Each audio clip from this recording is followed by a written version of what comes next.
It came to my attention that I've grown up in an Asbo generation after reading an article in the Daily Mail. A decade of delinquency. 986,000 offences were committed by 10 to 17-year-olds in the last year. The Daily Mail blames the crime wave on the Labour Party not doing enough to prevent the juvenile behaviour. However, in this article there is no mention of antisocial behaviour orders and how the government heavily fund organisations to help prevent crime, bring safety to troubled communities and stabilise the individual.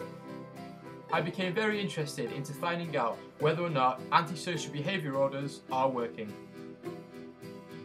I wanted to ask the opinion of someone who deals with youngsters on a professional, day-to-day basis, so I thought no better than a local high school teacher, Mark Cuthbertson. A decade of delinquency. Why? Well, as far as delinquency and being attached to this decade, we don't see anything different perhaps in the degree of crimes being committed or the degree of behavior. Perhaps we just see a greater proliferation of it. It's more widespread, it's more common. It's the same old crimes, the same old problems. However, we're finding them in greater numbers than perhaps in previous decades. £500 million funded to prevent Asbos. Is it worth it? I believe the money could be better spent.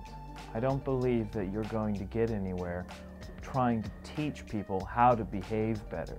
What you need to do is give them incentive to behave better. What about human rights? Should a person be labelled? If you break the law, and the repercussion of such is that you're given a label in society, a label that has specific guidelines attached to it, i.e. you're kept out of certain areas of town or kept from associating with certain individuals. Okay? These are simply the consequences of the action that these individuals have already chosen. I was not convinced that normal teachers in this country knew a great deal about Asbos. So I decided to go to Wickham Youth Act and speak to a young offenders worker, Andrew Sharp. What do you actually do? Basically my job is to organise activities for young people, which gives them the opportunity to not misbehave, basically not to be on the streets, not to have the time to cause trouble and get themselves into trouble. Who funds your organisation? The activities are funded by the PYP area from the council, so they fund the actual activities, but then other money comes from other places, like we run legal graffiti. So the paint for that and the projects that they do might be gained from somewhere else. So they might get commissioned to do a piece for a local community centre, and then the money from that will come from a different source to pay for it. How many youths of the WYA have Asbos? Yeah, a lot of them do. A lot of them aren't in schools, a lot of them don't have good social groups to hang about with, and so potentially the Asbos of the future. So the idea is to try and stop that, getting to a stage where all the people we work with have got Asbos, because they won't get there. We'll give them the opportunity to have a choice.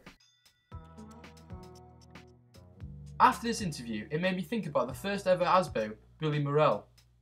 Billy Morell was given a 3-year antisocial behaviour order for graffiti on London transport. He was banned from going on the top decker of buses throughout England and Wales for 3 years. Morell was banned from carrying any permanent marker pens or any glass cutting equipment on the London Underground, railway property or other transport. How would we monitor Morell's behaviour if the public eye did not know what he looked like and what he was doing? Information of this antisocial behaviour order is not just for the police. It might deter Morell from acting in this way on public transport because of his previous convictions. I couldn't track down the notorious Mr. Morell, but instead I decided to get in contact with an old friend of mine, Mark Ridgway, who was labelled Britain's dumbest criminal in September 2007. His name was glorified all over the news, and even Jonathan Ross cracked a joke about him. He was given an Asbo for burglary and criminal damage, and since then he has been in prison.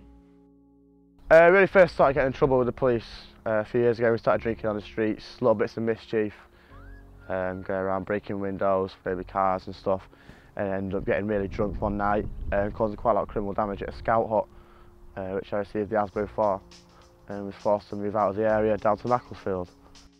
What were the rules of the Asbo? The Asbo I received in court was for 18 months, not to enter Poynton or Higher Poynton area at all, unless contacting my mum and her home address, and that was it. Were your human rights taken away? I would say it is human rights because I don't see how they can force you to move out of an area where you live, where your family lives, where all your friends are. I think there is other ways of dealing with criminal behaviour. How did you end up in prison?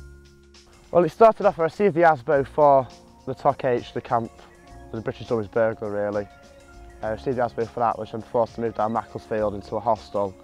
And it was from there I got in more trouble with the lads I was hanging around with, because it was a hostel for, it wasn't really exactly nice people in there, so I got in more trouble, which is where I received my tag and community service for, which was when I got breached and ended up with a custodial sentence. But to be honest, I don't think any of it would happen if it hadn't been for the Asbo.